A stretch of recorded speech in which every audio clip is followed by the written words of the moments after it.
اللہ کے پاک نبی حضرت محمد صلی اللہ علیہ وسلم آپ بہت ہی خوبصورت حدیث پاک بیان فرماتے ہیں۔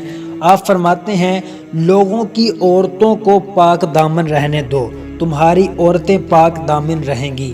یہ حدیث پاک ان لوگوں کے لیے ہے جو چوکوں میں کھڑے ہو جاتے ہیں اور آتی جاتی عورتوں کو، نامحرم غیر محرم عورتوں کو، ان کو اپنی گندی نگاہوں سے دیکھتے ہیں۔ آپ یقین جانیں، اگر آپ احادیث کی کتابیں اٹھاتے ہیں، اگر آپ قرآن پاک کو اٹھاتے ہیں تو آپ پڑھ کر دیکھیں، جگہ بہ جگہ اس بات سے روکا گیا ہے کہ بد نگاہی نہ کرو، نامحرم کو نہ دیکھو، جس کو بھی دیکھو اچھی نگاہ سے دیکھو اور محبت بھری نگاہ سے دیکھو۔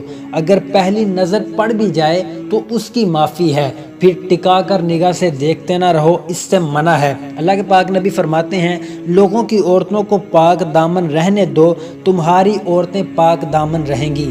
اگر تم کسی کی ماں بہن کو دیکھو گے تو تمہاری بھی ماں بہن بچ نہیں سکتی۔ اس حدیث کے مطابق اللہ تبارک و تعالی ہمیں اس حدیث پر عمل کرنے کی توفیق عطا فرمائے اور برے کاموں سے بچائے، آمین۔